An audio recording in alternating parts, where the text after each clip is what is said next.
slack as far as you were concerned, right? I don't want to sort of go on about what Mark said, but I've been marking these things for, say, more than 25 years. Sounds like a lifetime. Unfortunately, Mr. Evans is up there, he marks them. So does Miss Potter, you know. We see the same mistakes year on year. Really, we do. The same ones. The same question, the same mistake. Your teachers pull their hair out when they read what we write. I've taught them that, they know how to do that, and yet it's still... Okay, so if there's something in this that's a help, all right? The slides are, of course, in the book. I don't know if the notes that I use are as well. But it starts with something that's obvious for all exams. Preparation is everything. Maths, obviously you need something to write with. Don't only take one pen. Don't only take one pencil. You need the proverbial ruler, protractor, rubber. You need a pair of compasses. You will doubtless be asked, we didn't quite get to the question this morning, but you'll probably be asked to draw at least an arc, if not a circle. The issue of tracing paper, if that's how you do your rotation, reflection, questions, you are entitled to a piece of tracing paper. Now, the school I worked at, we put it out on the tables, ready. Some schools don't. Sometimes you have to put your hand up and ask for it. But if that's how you do, or it's a sensible way to do rotations particularly, then all you've got to do is ask, they will fetch you something. And not every school will have put it there ready. Obviously a calculator for paper 2. And the board will not accept any responsibility for errors on the calculator if your batteries go down or whatever, stuff like that. But they seem to last forever these days, so it doesn't tend to be an issue. The one that every member of staff will have told you, and you hear this not from maths, no more than science, make sure you answer the question you asked. You will do 5, 10, 15 perhaps past papers. You will recognise questions. That looks just like the one before, I saw that one 2 years ago. Don't assume that it's asking exactly the same thing. The classic this morning, I pointed it out at the time, the compound interest question. Some years it says they only want the sum of money. Some years we want the interest. There's an extra mark in that question for the interest. All right? It'll look exactly, or almost exactly like the previous one. But make sure you answer that question.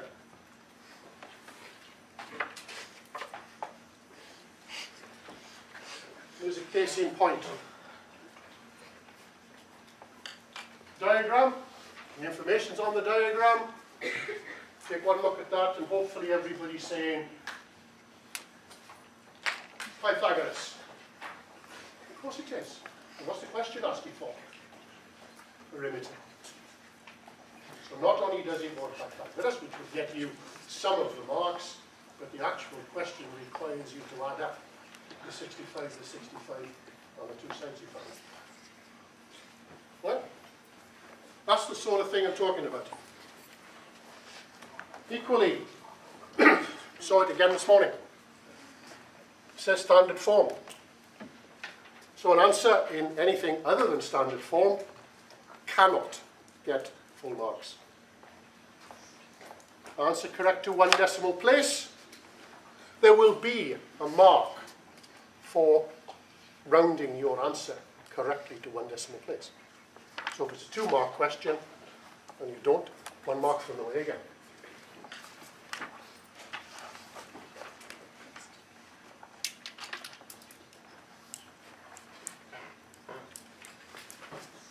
One mark for the last piece of the question. Calculate the area. It's a triangle. Everybody manages to do that, as long as you don't get caught out with redundant information. Make sure you just use the 6 and the 8. The 10 is only there to give you an opportunity to go wrong, but it says state the units. So your answer needs to say centimetres squared. There's again 1 mark.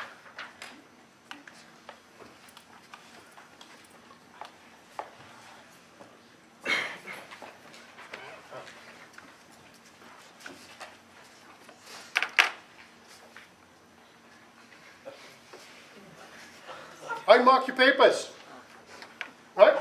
If I take these off, well, no chance. But if I can't read it, what can I do?